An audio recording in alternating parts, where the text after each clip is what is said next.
faire la première partie de mon bilan lecture de janvier 2019. Avant de commencer, je voulais vous dire qu'à chaque fin de vidéo bilan lecture de deuxième partie, je vous ferai un petit point sur les lectures communes que je vais faire le mois suivant. C'est-à-dire que là, en janvier 2019, pour la deuxième partie, à la fin, je vous parlerai des lectures communes que je ferai en février 2019. Alors, le premier livre que j'ai fini en 2019, c'est Little Women, les 4 filles du Dr March, de Louisa May Alcott. Alors, il a été publié en 1868 et 1869, en 2 parties. La première partie s'appelait Little Women, la deuxième Good Wife, il me semble. Et donc là, on a les deux parties. Autant vous dire que ce livre était un peu impressionnant, mais il n'est pas écrit trop petit, donc ça va. Il fait 777 pages. Et il est dans les éditions Puffin in Bloom, que je trouve vachement belle. Voilà. Il y a 3 autres livres dans ces éditions. C'est Heidi, Anne of Green Gables et A Little Princess. Et on a aussi, je crois, une édition d'Alice au Pays des Merveilles dans cette édition-là, mais il est en plus grand format, il me semble. Je suis pas persuadée, mais il me semble. En tout cas, ce livre-là, je l'ai eu dans un box que j'ai gagné il y a 2 ans, il me semble. Oui. Donc ça fait 2 ans que ce livre est dans ma palle. Et il faisait partie de la palle annuelle de Salomé. Comme ça, voilà, je commence l'année en lisant un livre que je pouvais piocher dans une de ces palles, donc génial. Alors on va suivre la famille March aux États-Unis. Donc le docteur March a 4 filles, il est parti à la guerre, donc soigner les blessés, tout ça. Et les filles restent donc avec leur mère et ils doivent, on suit leur vie quotidienne en fait. Donc sur le coup, on peut se dire, suivre la vie quotidienne de 4 filles aux États-Unis dans les années 1860, c'est pas forcément trépidant et on doit pas forcément adorer, on va dire, mais en fait non, j'ai vachement aimé. Je me suis attachée à chaque personnage, ce qui est assez rare je trouve. J'ai adoré particulièrement Joe et Bess. Alors là, j'adore ces personnages. Je me suis vachement identifiée à Joe, j'avoue. La seule à qui je ne me suis pas tellement attachée, c'est Margaret, donc Meg. Et pour Amy, il m'a fallu du temps, mais à la fin, j'avais appris à l'apprécier, donc voilà. Donc comme je vous l'ai dit, c'est pas forcément le livre dans lequel on s'attend à beaucoup d'action, dans lequel il va se passer plein de trucs, tout ça. Il se passe des choses, mais c'est une lecture cosy, une lecture confortable, une lecture d'hiver où on se sent... comment dire, c'est comme si le livre nous enveloppait dans une bonne couverture bien chaude. Enfin, voilà, c'est réconfortant. Bon, en même temps, c'est pas pour autant qu'il n'y a pas de passage triste, hein, puisque c'est assez réaliste, entre guillemets. Vu que l'auteur a puisé dans sa propre vie pour écrire ce livre, donc elle a vécu dans une famille où elles étaient 4 filles, et je ne peux pas vous en dire plus sans vous spoiler, mais à la fin de cette édition, en fait, il y a un espèce de petit dossier. Donc on en apprend plus sur chaque personnage, tout ça. Et notamment, on sait donc que c'est semi-autobiographique. Je vous avoue que ça m'a mis un petit coup de savoir ça. Par exemple, Bess est effectivement, ce qui lui arrive dans le livre, je vais pas vous dire ce que c'est, mais il lui arrive quelque chose dans le livre, c'est effectivement arrivé à la sœur de Louisa May Alcott. Voilà. Je suis ravie de savoir ça. C'est le genre de livre dans lequel on se sent chez soi, on se sent bien, et le genre de livre qu'on a envie de relire quand on se sent mal, en fait, pour être à nouveau intégré à la famille, on va dire. Puisque quand on lit Les 4 filles du Dr March, on a vraiment l'impression de faire partie de la famille, en fait. Donc on vit le livre. Enfin, personnellement, j'ai vécu le livre. C'est-à-dire que j'avais envie de pleurer quand les filles pleuraient, j'avais envie de me réjouir quand elles se réjouissaient, je maudissais certains personnages ou la vie en général quand il se passait des choses pas sympas. Et voilà, c'était top. Je vous ai fait une chronique sur le blog si vous voulez plus d'informations. Ensuite, j'ai lu Ce n'est pas toi que j'attendais de Fabien Toulmé. C'est une BD. Voilà, je vous montre un petit peu. Et en fait, l'auteur nous parle de sa fille, Julia, qui est atteinte de trisomie. Il ne s'attendait pas à avoir une fille trisomique, vu que malgré les tests, tout ça, personne ne lui a dit que sa fille était trisomique. Et il l'a découvert quand elle est née, en fait. Sauf que c'était pas... Enfin, voilà, il n'était pas du tout heureux. Mais alors, pas du tout. Et j'ai trouvé que c'était vraiment très beau comme livre, très touchant, très émouvant. Il est sincère, c'est-à-dire que quand il vous dit que les handicapés, voilà, il est... Comment dire ? Il prend pas de gants. C'est-à-dire qu'il va vous dire clairement qu'en gros il est déçu, enfin au début en tout cas quand elle est née, il est déçu que sa fille naisse et il se demande s'il aurait pas préféré qu'elle naisse pas, vu qu'elle a un handicap. Ça peut être assez choquant pour certaines personnes. de lire ça. Mais au moins on sait que l'auteur ne fait pas semblant, ne vous dit pas ah non mais moi j'ai aucun problème avec ça, tout ça. Il vous dit clairement ce qu'il a ressenti, tout ça, et arrête de dire tout ça Justine, arrête. Il vous dit clairement ce qu'il a ressenti et j'ai trouvé ça vraiment beau. Et à la fin on a faire un petit spoil. Non c'est pas un spoil en vrai. Mais à la fin on a des photos.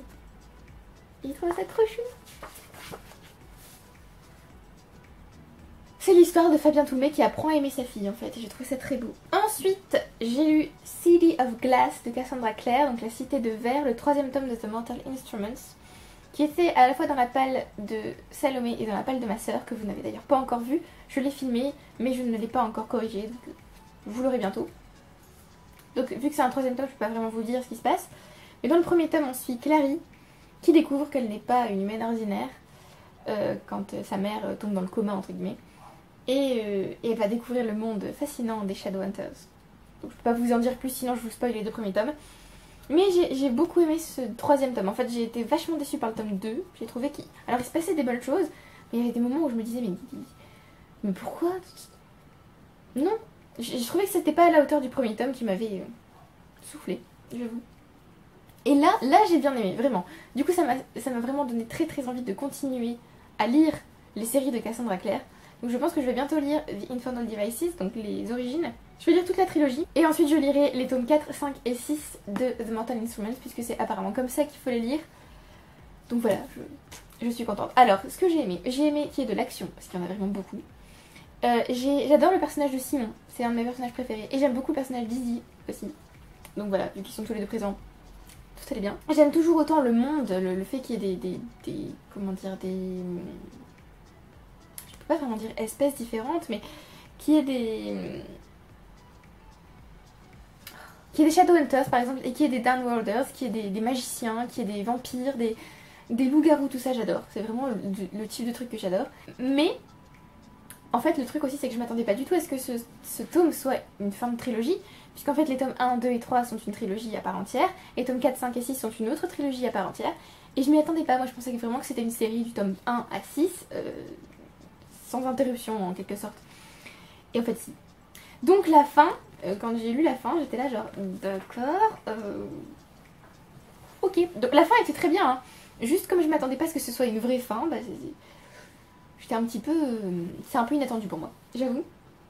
Et aussi, autre léger problème dans ce livre, je ne peux pas supporter Clary. Elle me fait... mais elle... Parfois je lis des passages ou des choses qu'elle dit et je lève les yeux au ciel parce que... mais... pourquoi? Elle est... c'est pas qu'elle est naïve, c'est que des fois elle dit des choses, mais... enfin si, en fait elle est naïve, si, elle est... je sais pas, non. Et j'ai remarqué aussi, puisque je regarde toutes les vidéos d'Emily de Book with Emily Fox, et j'ai remarqué aussi des phrases qu'elle ne peut plus supporter elle quand elle lit de l'Aya. Et par exemple la phrase, en gros elle a expiré un souffle qu'elle ne se rendait pas compte qu'elle est en train de retenir. En gros, c'est très mal traduit ce que je vous dis, mais en gros c'est ça. Et il y avait cette phrase dedans et du coup ça m'a fait penser à elle, donc voilà. Mais je continuerai la série, c'est sûr. Là je vais bientôt lire Clockwork Angel, du coup c'est l'ange mécanique. Et en février je lirai le tome 2, Clockwork Prince, donc le prince mécanique, avec ma sœur. Ensuite, premier livre abandonné de l'année, Pamela de Samuel Richardson, puisque j'ai tenté de le lire. Et en fait je ne supporte pas ce livre, je ne peux pas, c'est juste pénible, c'est très long. C'est écrit tout petit, mais alors ça, à la rigueur, ça me dérange pas, je m'en fous. Si j'avais adoré le livre, que ce soit écrit petit, je m'en fous. Mais alors, je ne supporte pas le personnage de Pamela. Mais alors, pas du tout. Elle est servante, et elle va se faire... son maître essaie de la séduire. Mais elle sort des trucs du genre... elle est très tournée vers la religion. Elle est censée être très vertueuse, tout ça. Et en fait, rien que en lisant... alors j'ai lu 174 pages, je crois. Rien qu'en lisant ces 174 pages, je savais déjà comment le livre allait finir. Donc j'ai vérifié quand même dans les commentaires sur Goodreads ce que les gens disaient. Et j'avais raison. J'avais raison. Le livre se termine effectivement comme je le pensais. Donc tout ce qui se passe là, dans les 174 premières pages, et ce qui va se passer par la suite, je suppose, ça ne sert à rien. À rien. juste à montrer que voilà, la vertu religieuse, blablabla. Je n'ai pas supporté ce livre, voilà. Donc je ne le finirai pas. Et je pense que je ne le reprendrai pas. Et du coup j'hésitais à lire Clarissa de Samuel Richardson, mais apparemment c'est la même chose, mais en plus long. Et voilà, c'est dommage parce que j'adore les romans épistolaires. Mais en fait à un moment donné c'est plus un roman épistolaire parce qu'elle raconte sa vie, enfin elle parle toute seule quoi, donc non. Ensuite j'ai fini Warriors, édité par George R. R. Martin et Gardner Dozois, que j'avais commencé en décembre et que j'avais arrêté parce que j'avais envie d'autre chose. Ce sont, comme le titre l'indique, ce ne sont que des nouvelles à propos de guerriers, donc tout le temps de la guerre, tout le temps. C'est peut-être pour ça aussi que j'avais besoin d'autre chose, parce que tout le temps lire des histoires de guerre, tout ça, c'est pas forcément... voilà. J'ai adoré l'introduction comme d'habitude, qui a été écrite cette fois par George R. R. Martin, il me semble. Oui. Donc j'ai adoré l'introduction, je trouve que ça donne encore plus envie de lire le livre. Mais alors, j'ai trouvé que par rapport à Dangerous Woman ou à Rogues, donc Vaurien, j'ai trouvé que ce livre était beaucoup... Enfin, cette anthologie était beaucoup plus inégale que les deux premières que j'avais lues. Peut-être parce que c'est la... Je me sens que c'est la première publiée, donc c'est peut-être pour ça en fait qu'elle est moins aboutie, on va dire. Mais j'ai trouvé qu'il y avait des nouvelles qui étaient excellentes, mais alors top du top de la nouvelle. Et il y en avait d'autres. C'est pas qu'elles sont mauvaises, c'est qu'elles n'étaient pas du tout, mais alors pas du tout faites pour moi. Et du coup, c'est pas que je me suis ennuyée pendant ces nouvelles, mais quasi j'avais envie de les sauter parce qu'elles... Ça rime à rien pour moi de les lire, elles ne me convenaient pas du tout. Donc je ne vais pas vous faire une méga chronique de ce livre ici, parce que sinon la vidéo va durer 300 ans. Mais si vous voulez une chronique vidéo, dites-moi. Je vais bientôt publier une chronique sur le blog. D'ailleurs, je vais aussi publier une chronique pour City of Glass que j'ai pas encore écrite. Mais je vais vous parler vite fait de mes préférés. Alors, on a Forever Bound de Jo Haldeman, qui est excellente, qui est dans l'univers de The Forever War. Du coup, ça m'a vachement donné envie de lire The Forever War, qui était déjà dans ma wishlist, mais alors là, c'est... Là, il y a The Triumph de Robin Hobb. Donc alors, Forever Bound, c'est de la SF. C'est génial. The Triumph de Robin Hobb, c'est plus l'historique, dans la romantique, tout ça. J'ai adoré. C'était génial. C'était génial. C'était trop bien. En plus, Robin Hobb, quoi. Donc, le style d'écriture, tout ça, c'était top. Clean Slate de Lawrence Block, qui était excellent. C'était un thriller psychologique, mais alors, c'était top. Après, dans mes préférés, il y avait aussi Out of the Dark de David Weber, qui est la plus longue nouvelle du recueil, mais qui est excellente. Je veux trop un roman issu de ce monde. Il me le faut. Vraiment, il me le faut. C'était génial. Je peux pas vous dire pourquoi, parce que c'est un gros spoil, mais alors, il y avait tout ce que je voulais dans ce livre. Enfin, dans cette nouvelle. Donc là, c'est plus SF. Et après, bah, il y avait The Mystery Night de George R. R. Martin, qui était évidemment excellent, j'ai envie de dire. C'était top. Mais voilà. Il y en avait d'autres très bonnes, hein, comme par exemple Dirae de Peter S. Beagle, ou And Mysteries of Grace de Tad Williams, mais il y en avait d'autres. Voilà. Et ce que j'aime aussi beaucoup dans ces anthologies, c'est qu'il y a plusieurs genres représentés. Donc il y a de la fantasy, il y a de la SF, il y a du thriller, tout ça. Mais là, il y avait quand même beaucoup plus de SF et de nouvelles historiques que de nouvelles fantasy. Enfin, il devait y en avoir 2 ou 3, mais c'est tout. Mais pour autant, j'ai beaucoup aimé. Alors ensuite, j'ai lu du tome 1 à 7 des Enfants de la Baleine de Abi Umeda. Alors, le premier tome, j'ai bien aimé. En fait, j'ai été tout de suite charmée par le décor. J'ai trouvé ça vachement bien. Je me suis sentie bien sur la baleine de glace, en fait. Donc la baleine de glace, c'est un vaisseau. Et sur ce vaisseau vivent des gens, on se doute. Alors, il y a les marqués et les non marqués. Les non marqués sont normaux, on va dire, comme nous. Et les marqués, eux, peuvent utiliser le Saimia. C'est-à-dire qu'ils peuvent... je sais pas trop comment... Voilà, c'est un pouvoir surnaturel qui tire de leurs émotions. Je ne peux pas trop vous expliquer autrement.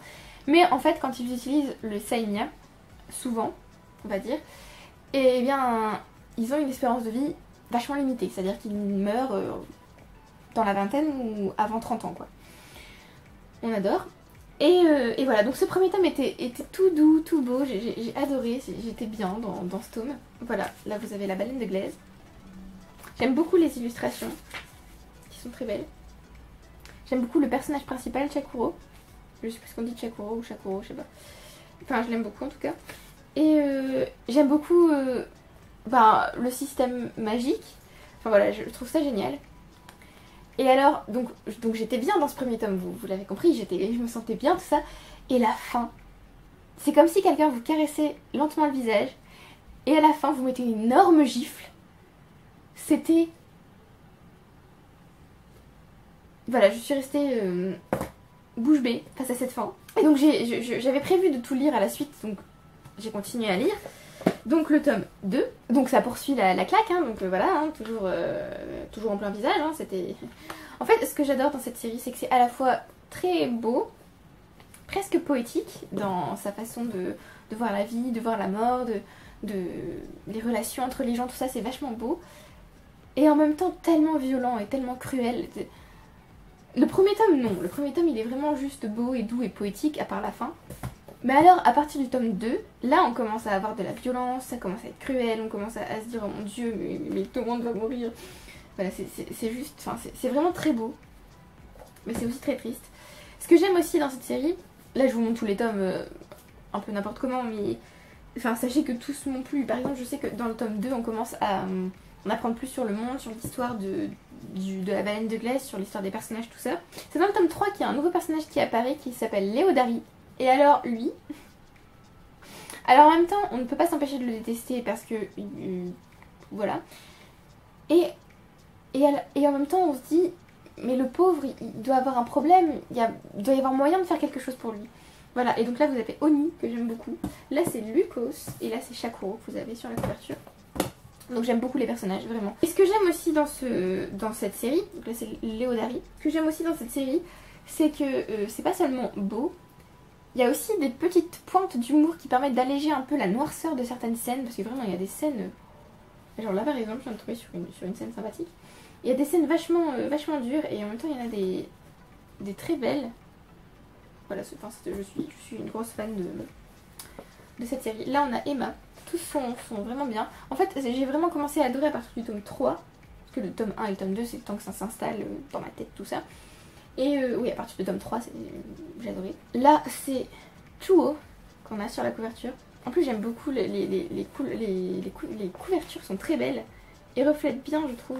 Je vais tenter de vous trouver un truc qui vous spoil ou pas, mais voilà, c'est beau. J'ai trouvé ça vachement poétique, vachement beau. Et là vous avez le tome 7 avec Ginchu, je crois, sur la couverture. Et cette petite chose mignonne qui s'appelle Kokalo, je crois. Et dans ce tome 7, on a en plus une nouvelle à la fin qui n'a rien à voir avec l'histoire, il me semble. Enfin, je pense que c'est dans le même univers, mais ça n'a... Enfin, c'est pas... Y a pas les personnages qu'on trouve dans la série principale ne sont pas dans la nouvelle. Mais elle était vachement bien. Du coup, je me dis, j'ai envie de lire tout ce que Abi Umeda écrit. Parce que c'est tellement beau et poétique et bien fait. Et voilà. Donc gros coup de cœur pour cette série, Les Enfants de la Baleine, je vous le conseille. Alors là c'est pas toute la série, il y a encore, je crois jusqu'au tome 12. Enfin je sais que j'ai pas lu tous les tomes, juste j'ai lu tous les tomes que j'avais empruntés. Parce qu'en fait je vais mettre, enfin il n'y avait pas la suite là où j'étais. Donc je trouverai la suite et je continuerai cette série. Et enfin le dernier livre que j'ai lu dans cette première partie du mois de janvier, j'allais dire décembre mais en fait non. C'est Éloge de la gentillesse d'Emmanuel Geffelin. C'était vachement intéressant, mais en fait je comprends pourquoi j'avais pas compris quand j'étais plus jeune.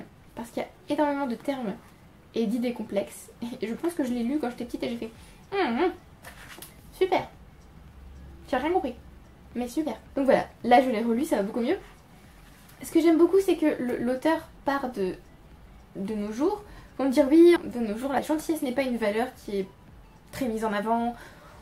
Souvent les gens gentils, on les prend un peu pour des concons, ce genre de trucs. Hein. Il part de la langue, donc du mot gentillesse d'où il vient.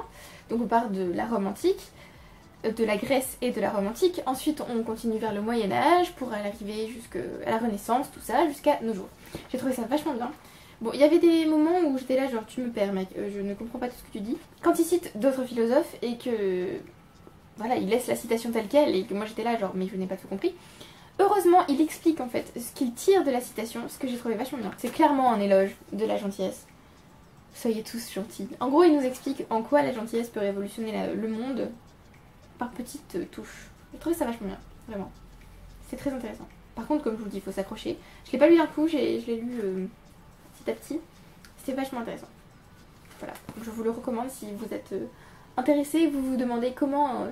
être gentil, pourquoi, à quoi ça sert, ce genre de choses. Et voilà, c'est tout ce que j'ai fini. J'ai commencé Les Illusions de Sabloire de Manon Fargeton, le deuxième tome dans sa série sur le Royaume d'Ombre. Je le lis avec Salomé de la chaîne Kiss the Librarian et je suis à la page 162. Ce livre est énorme mais je sens qu'il va se lire très vite parce qu'il est tellement intéressant, j'ai tout le temps envie de le lire, je suis dedans quoi. C'est tout pour cette vidéo, j'espère que vous avez apprécié. N'hésitez pas à me dire si vous avez lu certains de ces livres ou si vous avez envie de les lire, si vous les avez aimés ou pas. Merci d'avoir regardé la vidéo jusqu'au bout, merci à ceux qui aiment, qui commentent et qui s'abonnent et je vous retrouve bientôt pour une prochaine vidéo.